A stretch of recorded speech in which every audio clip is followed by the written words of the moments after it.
One attribute that the epistemologies of Aristotle and Plato have in common is that they both seek out the bedrock upon which knowledge can be built. In their view, our reasons for believing something to be true rest on a structure of basic beliefs, known as foundational propositions, which do not derive their justification from other propositions.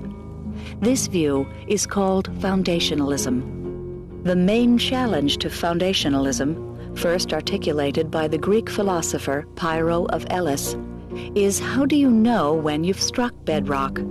At what point does the chain of reasons stop? Which reasons are true in and of themselves? Pyrrhonians thought, okay, we get back to this foundational proposition, and then I ask you, why do you think that one's true? And you say, well, I don't have any reason for that one. And in fact, you go even further and you say, I don't need a reason for that one. Don't you see, this is foundational. And then the interlocutor can say, okay, I see, you think this proposition is true, but you don't need a reason for it. Is there something about this proposition which is such that propositions of that sort are true even though you don't have a reason for them, that you're entitled to assert them even though you don't have a reason? And you'll probably say, well, yes, they're describing my sense experience, you might say.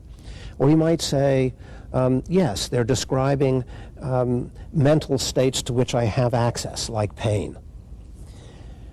And what the Pyrrhonian will do is to say, well, do you think that you have infallible access to your mental states or to your sensations?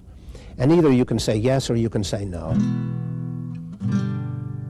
If you say yes, then the chain of reasons stops. But this stopping point is itself arbitrary and can't support any subsequent links. If you say no, then your chain of reasons is infinitely long, in which case you have an infinite regress, and your belief isn't justified by a foundational proposition. If the chain goes in a loop, then you have a circular argument. Any way you go, you hit a brick wall. You are stuck in epistemic regress, and the view that this stuckness is unavoidable is called skepticism. The most fundamental problem about knowledge we can raise is, where does the buck stop? Or does it just keep going? Skeptics saw that opposing arguments often seemed to carry equal weight, and believed that the search for truth was an unending process. While this may seem a distressing conclusion, their goal was actually to achieve tranquility of mind by suspending judgment altogether.